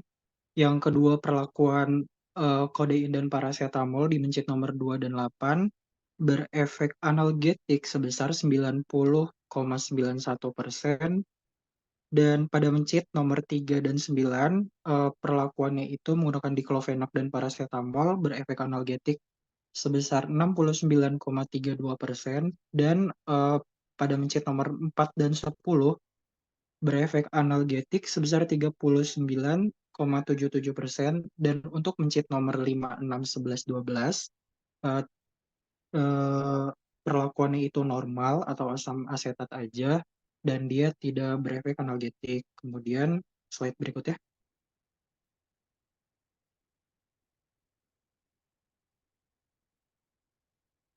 Ya, berikut kesimpulan atau gambaran singkatnya dari hasil pengamatan tadi. Untuk perlakuan paracetamol 500 mg, waktu onsetnya itu dalam waktu 2,5 menit dapat menghasilkan efek analgetik sebesar 28,41%. Lalu yang kedua, perlakuan kodein 30 mg plus PCT 300 mg dalam waktu onset 31 menit berefek analgetik sebesar 90,91%. Yang ketiga, perlakuan diclofenac dan paracetamol dengan waktu onset 25 menit berefek analgetik 69,32%. Dan perlakuan diclofenac dengan onset 3 menit berefek analgetik sebesar 39,77%. Dan normal onsetnya 2,5 menit tidak berefek analgetik. Slide berikutnya. Nah, berikut adalah grafik dari tabel yang sebelumnya. Di sini menyatakan perlakuan kodein 30 mg dengan paracetamol 300 mg itu memberikan efek analgetik tertinggi daripada kombinasi lain atau obat-obat perlakuan lain. Sedangkan untuk onset yang paling tinggi sendiri juga dipegang oleh perlakuan kodein dan PCT, sedangkan yang terendah itu di perlakuan paracetamol dan diclofenac. Berikut pembahasannya bisa dilanjutkan oleh teman-teman saya.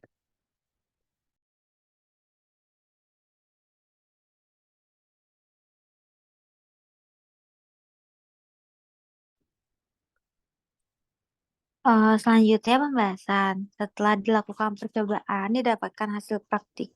Hasil perhitungan persen efek masing-masing perlakuan, yaitu paracetamol 500 mg 28,41% dengan onset geliat 2,5 menit, diclofenac 8 mg 39,77% dengan onset geliat 3 menit, kombinasi diclofenac 8 mg ditambah paracetamol 300 mg sebesar 69,32% dengan onset geliat 25 menit, serta kombinasi paracetamol 300 mg ditambah dengan kodein 30 mg 90,91% dengan onset geliat 31 menit. Dan onset geliat rata-rata kelompok normal adalah 2,5 menit. Berdasarkan hasil tersebut, bisa dikatakan zat paracetamol 500 mg, diklofenak 8 mg, kombinasi diklofenak 8 mg, dan paracetamol 300 mg, serta kombinasi paracetamol 300 mg ditambah kodein 30 mg, menandakan adanya aktivitas efek analgetik dikarenakan persen efeknya lebih besar dari 50% kelompok normal. Kemudian didapatkan hasil bahwa adanya hubungan positif dengan adanya kombinasi obat dibandingkan hanya dengan pemberian zat tunggal. Artinya, pemberian obat kombinasi analgetik yang pada hewan uji lebih baik. Hal ini dapat dilihat dari onset geliat serta frekuensi geliat pada mencit. Pada zat tunggal, paracetamol 500 mg onset geliat 2,5 menit, sedangkan kombinasi dengan kodein 30 mg memberikan onset yang jauh lebih lama, yaitu 31 menit dengan efek yang jauh lebih besar, yaitu 90,91%. Lalu pada zat tunggal diklofenak 8 mg onset 3 menit, sedangkan kombinasi dengan paracetamol 300 mg juga memberikan efek yang lebih besar, yaitu 69,32%.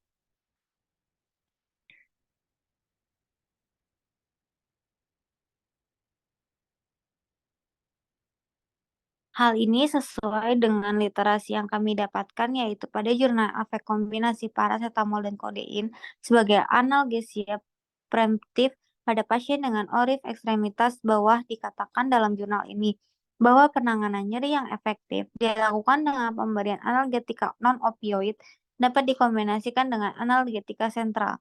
Dikatakan juga bahwa hasil penelitian pada kelompok yang diberikan kombinasi paracetamol dan kodein sebanyak 4, yaitu 25% nyeri ringan, 75% nyeri sedang, dan tidak didapatkan nyeri berat. Sedangkan pada kelompok yang tidak diberikan kombinasi paracetamol dan kodein tidak ditemukan nyeri ringan, sebanyak 43,8% nyeri sedang, dan 56,2% nyeri berat.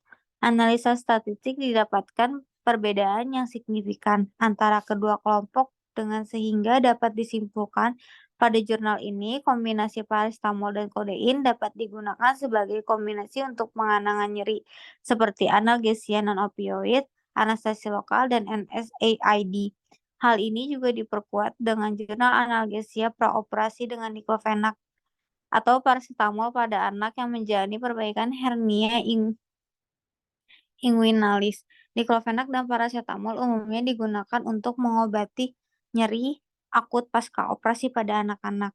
Pemberian kombinasi diklofenak dan paracetamol sebelum operasi lebih baik dibandingkan pemberian obat tunggal saja. 108 pasien secara acak, anak-anak yang menerima kombinasi diklofenak paracetamol mengalami skala nyeri yang lebih rendah dan penurunan kebutuhan morfin dibandingkan dengan anak-anak yang menerima masing-masing obat saja.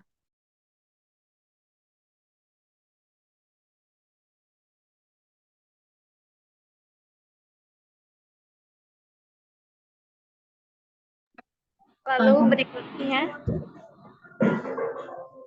berikutnya ada kesimpulan. Dapat disimpulkan bahwa pada praktikum kali ini yang pertama diklofenak 8 mg per kilo yaitu berefek analgetik. Lalu paracetamol 500 mg per kilo berefek analgetik. Lalu kombinasi paracetamol 500 berefek analgetik, kombinasi kodein 30 mg per kilo plus paracetamol 500 yaitu kodein 30 dikurang paracetamol 500 berefek analgetik. Lalu yang kedua efek diklofenak 8 mg yaitu 39,77%. Paracetamol 500 mg hasilnya 28,1%. Efek kombinasi paracetamol 300 dikurang diklofenak 8 yaitu 69,32. Lalu ada efek kombinasi kodein 30 mg plus paracetamol 300 dihasilkan 90,91%. Yang ketiga kombinasi kodein 30 paracetamol 300 itu lebih dari kombinasi paracetamol 300. Lalu adanya hubungan positif pada kombinasi dibandingkan dengan zat dosis tunggal. Lanjut. Ya, silakan, ada yang mau ditanyakan? Pertanyaan, ada yang ingin ditanyakan teman-teman? Ya. Silakan, ada yang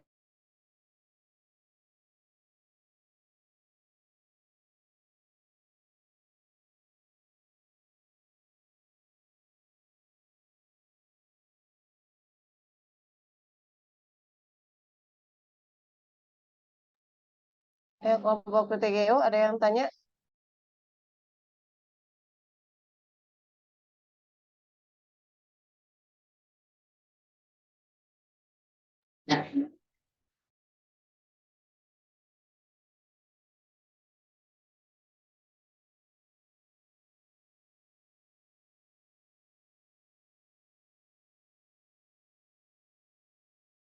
Enggak ada yang tanya ini apa terlalu jelas?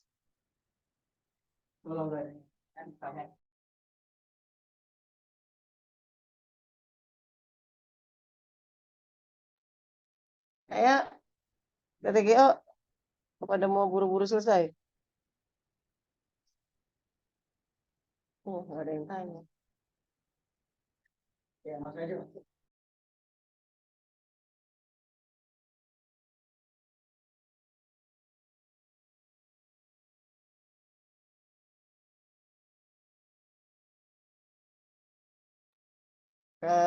Coba di slideshow lagi.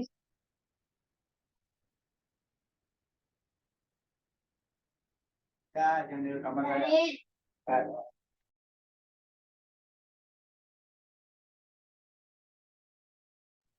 Di tabel data yang lengkap, tolong di sampai tabel.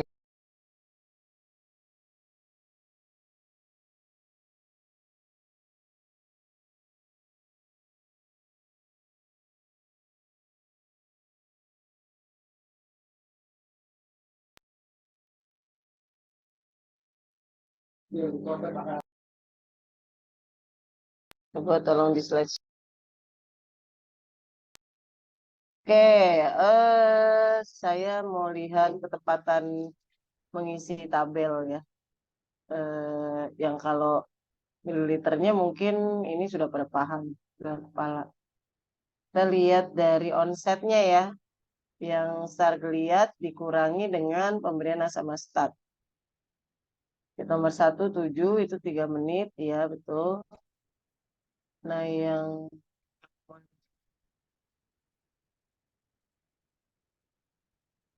8 itu berarti 21. Nah, yang mencet nomor 3. Itu benar nggak ya penletakannya di situ ya? Yang lihat 5 menit pertama.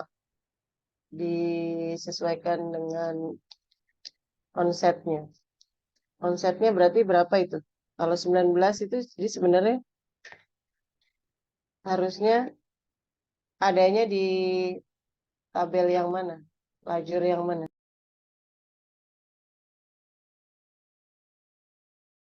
Harusnya tabel yang kedua ya, Bu. Iya, Bu.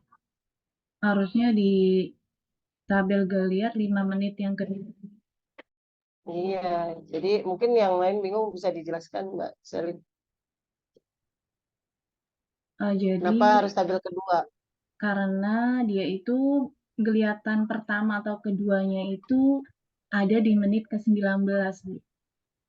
Pada saat 10 menit pertama data itu nggak kita ambil. Pada 5 menit setelahnya, setelah 10 menit, baru kita ambil datanya per 5 menit sekali. Nah, ini kebetulan kemarin kelompok KTGO, Bu, yang mencet nomor 3. Yang nomor 3, jadi kan dia ditunggu 10 menit dulu ya. Berarti kan Kalau 19 menit berarti kita baru hitung itu adalah setelah 10 menit. Berarti kan 19 kurangi 10 itu 9 ya. Iya, Bu, betul. Ya, Berarti ya, 5 jadi menit kan lagi. harusnya adanya di kolom kedua. Ya. Kalau yang bingung, jadi kan kalau setelah pemberian asam asetat itu kan ditunggu 10 menit dulu untuk melihat jenis kelihatan. Berarti kalau dia menggeliat di 19 menit dari diberikannya asam asetat, berarti kan untuk masuk ke tabel yang 5 menit pertama, kedua, ketiga, sampai ke 6 itu kan berarti setelah 10 menit. Nah ini kan 19 menit, berarti ada di lajur yang 5 menit kedua harusnya. Jadi ini salah penempatannya. Gitu. Jadi 5 menit pertama itu harusnya tidak ada geliatan. Kalau melihat start geliatnya atau onsetnya itu ada 19 menit.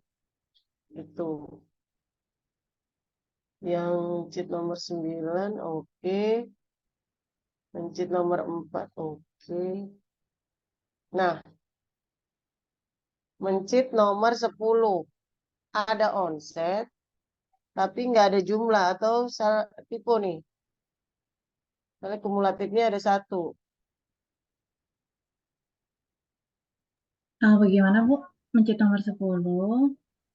Nomor 10 ada menggeliat, Oh iya, ada Bu. onset 2 menit, ada kumulatif 30, tapi di datanya tidak ada satupun jumlah geliatan.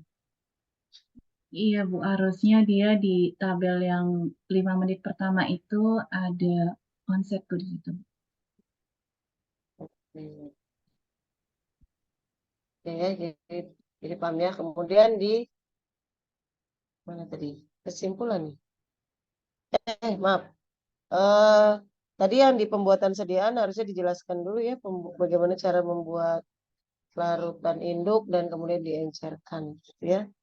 Kemudian coba di kesimpulan.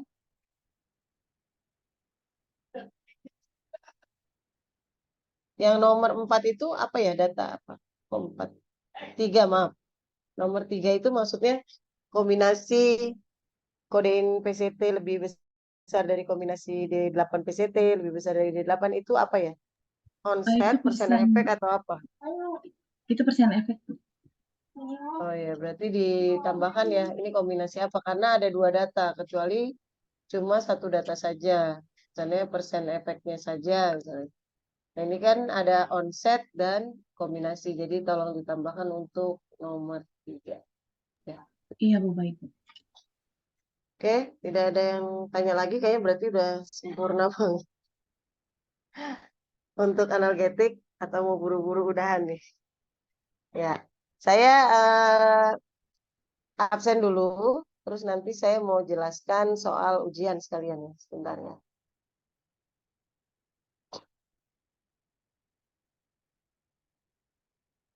Agak ngelewatin maghrib dulu sebentar sekalian ya daripada nunggu. Dan saya juga ada nguji nanti jam 6:30. Jadi saya selesaikan sekarang aja. Bentar ya. Ibu, jadi UASnya kita selain praktek ada soal juga ya, Bu? Ada ya, nanti saya jelaskan sehabis ini. Saya absen dulu ya. Edia Ayu. Hadir, Bu. Anita Rahman.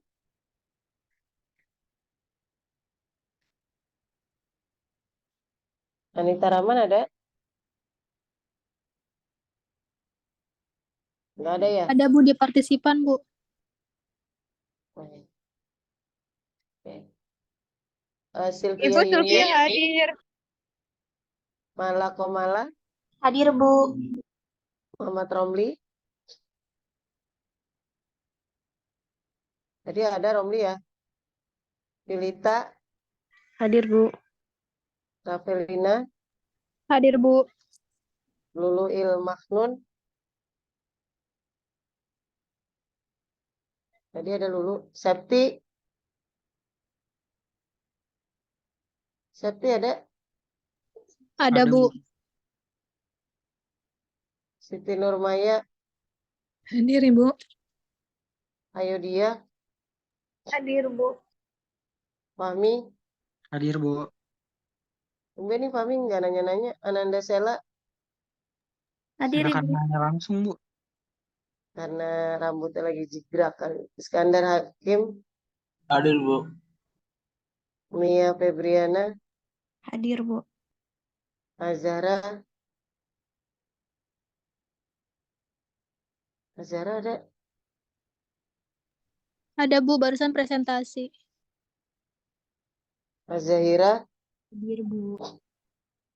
Mutiara Andini. Hadir, Bu. Nia Mulyani. Hadir, Bu. Septia. Hadir, Bu. Linda Octavia. Hadir, Bu. Siti Fatimah yang tadi pagi. Teguh Setiawan. Hadir, Bu. Siti Askia. Hadir, Bu. Ilmi Aulia. Hadir, Bu. Selinia. Hadir, Bu. Silvi Nur Hadir, Aini. Bu. Simpan.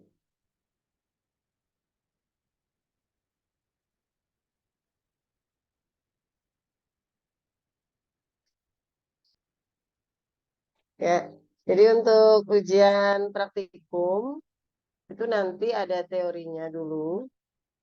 Nanti saya nggak banyak-banyak soalnya supaya lebih cepat dan sepertinya benar salah seperti saya pernah sampaikan. Contoh ya untuk soal itunya ini ya TPGO dan analitik nanti akan masuk di soalnya. Jadi nanti misalnya saya akan tanyakan data. Soal saya tentang data. Datanya itu saya bilang bahwa akar Bose itu persen penurunannya sekian. Kira-kira pernyataan itu benar atau salah? Akar Bose 50. Kenapa salah? Akar Bose persen peningkatan. Iya. Nah, jadi soalnya akan seperti itu. Dan mungkin juga ada tabel seperti tadi. Onsetnya 35, tapi saya tulis datanya di 5 menit pertama. Nah, itu benar atau salah? Itu ya. Jadi nanti jawabannya hanya benar atau salah, tapi hitungan tetap ada. Jadi walaupun benar atau salah, walaupun hanya dua pilihannya, tapi tetap harus menghitung. Ya. Kemudian setelah teorinya selesai, kemudian ke lab bersamaan ya. Ke lab masing-masing. Ke lab, terus kemudian nanti soalnya sudah pernah saya berikan ya. Soalnya sudah pernah saya berikan. Sudah, Bu. Sudah ya. Nah, soalnya itu ya, udah kan? Iya, Bu. Udah, Bu. Udah, Bu. Ya. 49. Jadi nanti soalnya itu soal yang ada di situ itu saya hanya gunting-gunting kecil-kecil. Jadi nanti misalnya kelas ini misalnya berapa? 20 orang gitu. Nanti akan masuk 5 setiap sesinya. Jadi nanti ada 4 sesi. Nah, masuk 5, kemudian ada sudah di meja yang biasa kalian praktek itu ada soal tadi dalam keadaan tertutup, ada squid, oral dan IP, ada beker berisi cairan. Jadi nanti masuk 5 orang dipanggil ke dalam, HP-nya nanti dibuat untuk timer, kemudian bawa juga kalkulator untuk menghitung. Nanti berdiri bersamaan.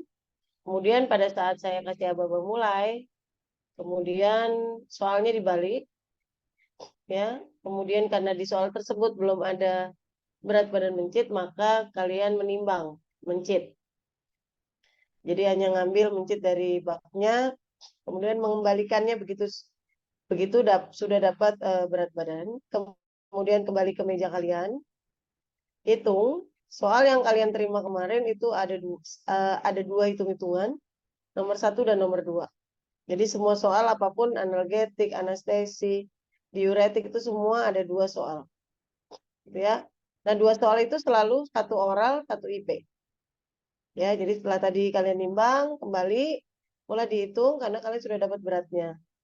Dihitung, ingat selalu harus sampai mililiter dapatnya.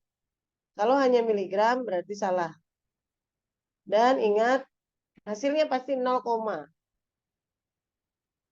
ya. Kalau kalian nanti dapatnya 0,0 berarti salah hitungan. Kalau mililiternya dapatnya 7,3 mililiter berarti juga kalian salah hitung. Ya. Kemudian setelah dihitung selesai dapat mililiter pertama dan mililiter kedua, kemudian ambil speednya, sesuaikan dengan soalnya. Kalau soal yang nomor 1 adalah oral, maka yang diambil untuk mengisi mililiter tersebut adalah sonde. Selesai, pastikan bahwa tidak ada gelembungnya. Kemudian setelah itu ambil speed yang kedua. Kalau tadi sudah oral berarti yang kedua pasti IP, gitu ya. Oke, kemudian diisi juga sesuaikan dengan mililiter tadi yang didapatkan. Pastikan juga tidak ada gelembungnya. Selesai, boleh keluar. Waktu dari membuka soal sampai dengan selesai mengisi, dipastikan tidak ada gelembung, itu waktunya hanya 10 menit. Apa yang menjadi penilaian? Yang menjadi penilaian yang pertama adalah perhitungan mililiternya harus benar. Pertama. Kedua, memastikan bahwa yang oral benar diambil ke speed yang sonde. Yang IP dipastikan diisi yang IP. Ketiga, ketepatan dalam mengadkan volume. Keempat, tidak ada gelembung di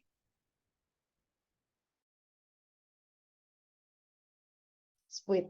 Selesai. Dan kalau hasilnya tidak atau harus remedial, tidak lulus, berarti harus diremedial saat itu juga. Tapi kalau sudah lulus, selesai. Begitu. Ada yang mau ditanyakan? Bu, berarti nggak nyuntikin dan nggak ngasih ke pencitnya ya? Iya, tidak. Apa Nggak mau? usah, makasih. Tidak. Jangan lagi.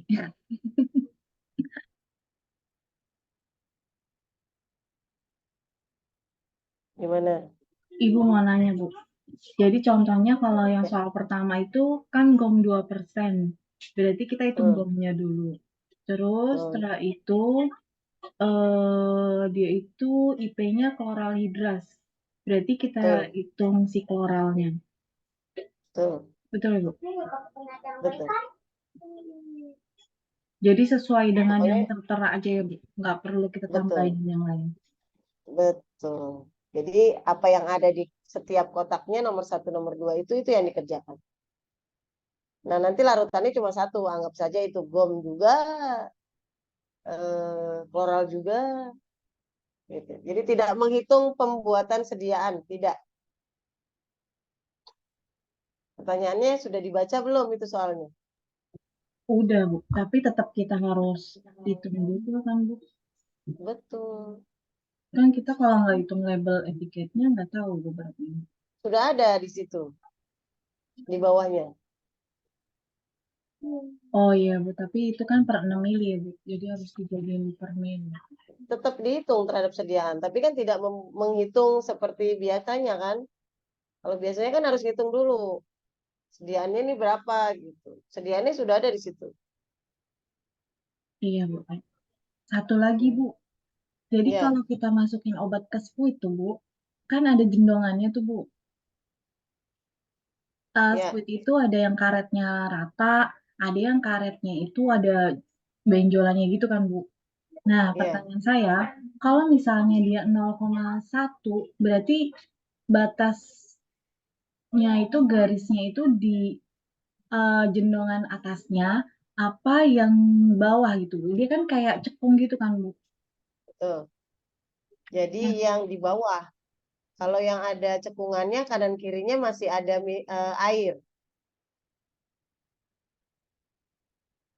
Kan ini. Coba ya. Jadi mimis bawah ya Bu, macam Di kayak bawah. ini Oke, kan. sebentar. Jadi, soalnya kan gini ya. Mana sih gambarnya? Jadi kan gini ya. Itu kan ya, maaf ya nggak bisa gambar. Iya, betul, Bu.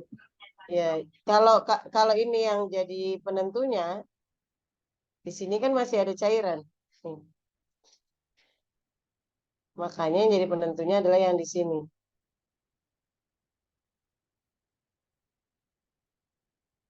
Paham ya? Iya, Bu, makasih, Bu. Ada lagi? Jadi mungkin saja sudah benar perhitungannya, IP-nya dimasukkan ke oral dimasukkan ke IP, itu juga mengurangi nilai. Sudah benar oral ke oral, IP ke oral, pas saya sentil ada gelembung, mengurangi nilai lagi.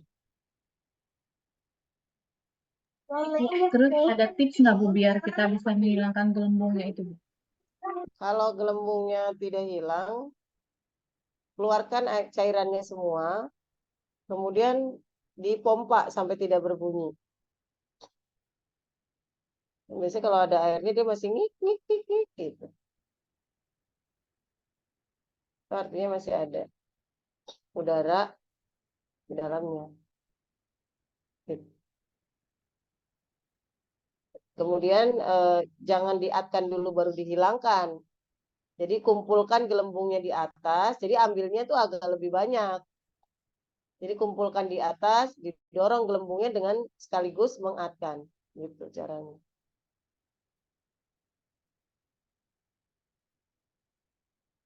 Iya, Bu, makasih, Bu. Ada lagi? Bu, misalkan remedialnya 2 kali ini gagal terus coba lagi sampai bisa, Bu. Betul. Bahkan nanti sampai dipilihkan soal yang paling gampang di antara soal yang lain.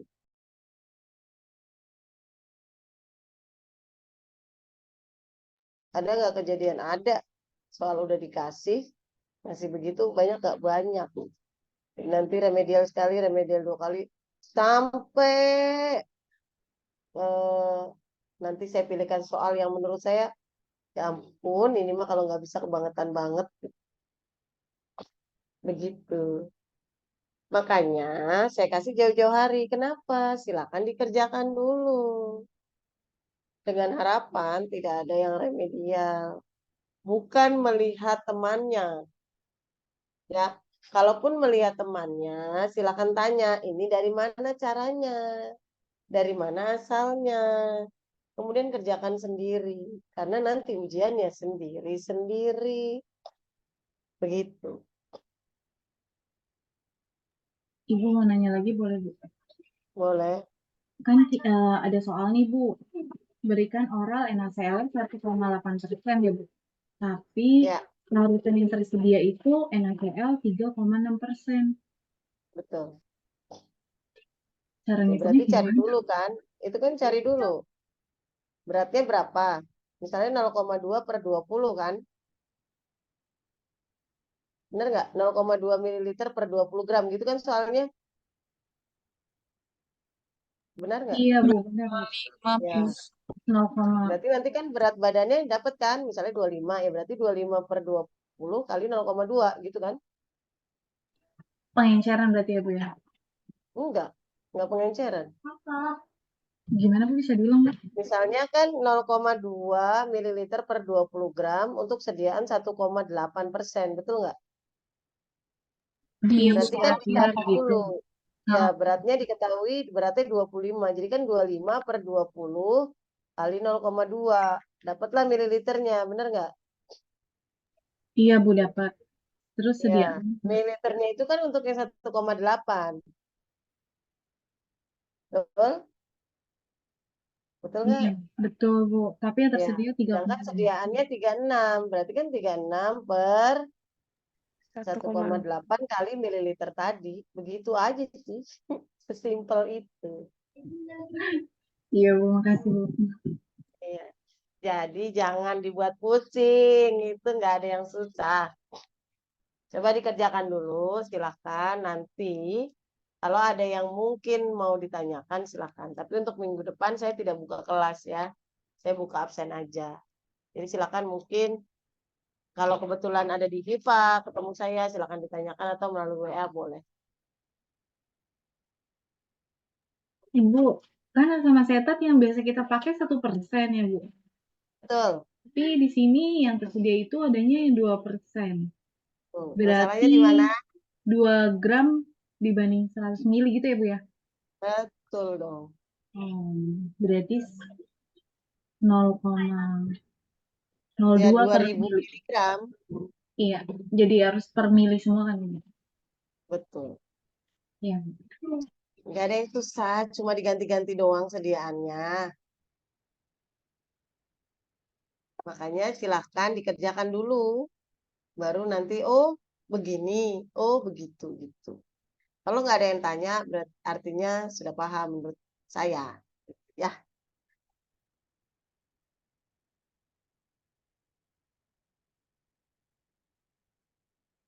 Oke, ada lagi?